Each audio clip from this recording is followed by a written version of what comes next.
Comme ça, Didier Porte, vous étiez inquiet pour l'avenir professionnel de notre ministre de l'Intérieur, mais vous êtes rassuré ? Non, d'abord, j'ai une déclaration préalable à effectuer, si vous le permettez, Anne. Je tiens à faire savoir à notre public et à nos auditeurs que moi, Didier Porte, n'ai strictement rien à voir avec le nouveau préfet de police, Didier l'Allemand. Moi, c'est Didier le Français qu'on m'a surnommé. Je le précise parce qu'il paraît que c'est pas le type le plus jovial sur Terre, Didier l'Allemand. Alors déjà, vous me faites une réputation de grommeleur impénitent.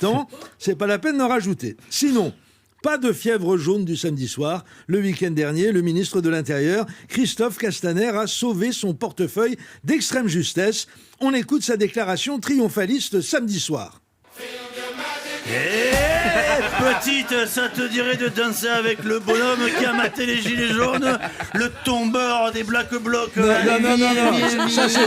Ça, c'est la déclaration de Castaner beaucoup plus tard dans la nuit.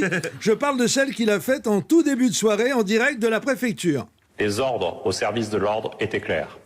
Mobilité, réactivité, dispersion immédiate de tout rassemblement dans les zones où les manifestations étaient interdites et interpellation rapide des responsables. Oui, alors il est bien gentil, M. Castaner, mais ce qu'il oublie de préciser, c'est que ce plan formidable a été mis à exécution avec d'autant plus d'efficacité que les gilets jaunes radicaux et les Black Blocs ne sont tout simplement pas venus samedi. Ils se sont offerts un petit week-end de grasse mat. C'est que c'est crevant de casser des vitrines et de saccager des avenues. Ils se sont dit, on va quand même pas faire virer ce brave Casta, d'abord parce qu'il est sympa, et surtout qu'il est tellement mauvais qu'avec lui on se sent en sécurité.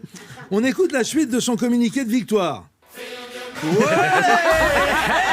hey hein ça mais non, ça c'est pas une alliance, c'est une chevalière de combat. Allez, viens danser, viens, Non, ça c'est encore beaucoup plus tard dans la nuit. J'ai demandé la suite du communiqué à la préfecture. Aujourd'hui, les bonnes consignes ont été bien appliquées et les résultats sont là. Oui, alors les résultats sont là, ça dépend lesquels. Les bonnes consignes ont été bien appliquées. Monsieur le ministre, quand même, on dit les bonnes consignes ont été bien appliquées. C'est du niveau brevet des collèges. Je veux bien que vous fréquentiez beaucoup de policiers depuis quelques mois, mais il y a quand même des limites au relâchement grammatical. Non, je me moque, mais je devrais pas. Le ministre de l'Intérieur a toutes les raisons d'être submergé par une bouffée d'orgueil. 65 000 policiers, plus les soldats de l'opération Sentinelle, réquisitionnés pour contenir 40 000 manifestants, dont à tout casser quelques dizaines de casseurs, c'est du jamais vu dans l'histoire française du maintien de l'ordre.